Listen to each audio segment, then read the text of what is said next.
अभ्यास की शक्ति। प्राचीन समय में विद्यार्थी गुरुकुल में रहकर ही पढ़ा करते थे।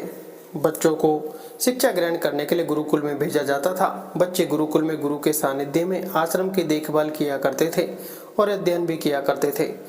वरदराज को भी सभी की तरह गुरुकुल भेज दिया गया। वहां आश्रम में अपने साथियों के साथ घुलने मिलने लगा, लेकिन वह पढ़ने में बहुत ही कमजोर था। गुरुजी की कोई भी बात उसके बहुत कम समझ में आती थी। इस कारण सभी के बीच वह उपहास का कारण बनता है।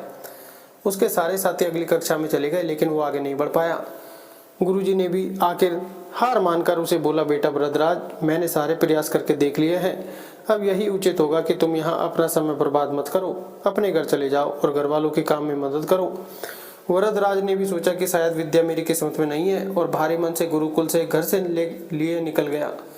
दोपहर का समय था। रास्ते में उसे प्यास लगने लगी। इधर उधर देखने पर उसने पाया कि थोड़ी दूर पर ही कुछ महिलाएं कुएं से पानी भर रही थी। वह कुएं के पास गया। वहां पत्थरों पर रस्सी के आने जाने से निशान बने हुए थे। तो उसने महिलाओं से पूछा, यह निशान आपने कैसे बनाए?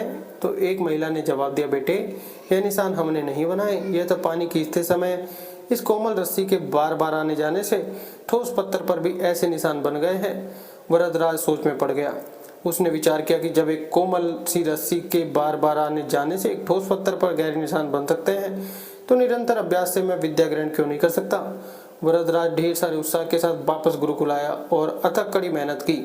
गुरुजी ने भी खुश होकर भरपूर सहयोग किया। कुछ ही सालों बाद यही मंदबुद्धि बालक वरदराज आगे चलकर संस्कृत व्याकरण का महान विद्वान बना। शिक्षा। दोस्तों, अभ्यास की शक्ति का तो कहना ही क्या है। यह आपके हर सपने को पूरा करेगी। अभ्यास बहुत जरूरी है, चाहे वो खेल में हो या पढ़ाई में या किसी और चीज में। बिना अभ्यास के आप सफल नहीं हो सकते हो। अगर आप बिना अभ्यास के केवल किस्मत के भरोसे बैठे रहोगे, तो आखिर में आपको पछतावे के सिवा और कुछ हाथ नहीं लगेगा। इसलिए अभ्यास के साथ धैर्य, परिश्रम और लगन रखकर आप अपनी मंजिल को पाने के लिए जुट जाएं।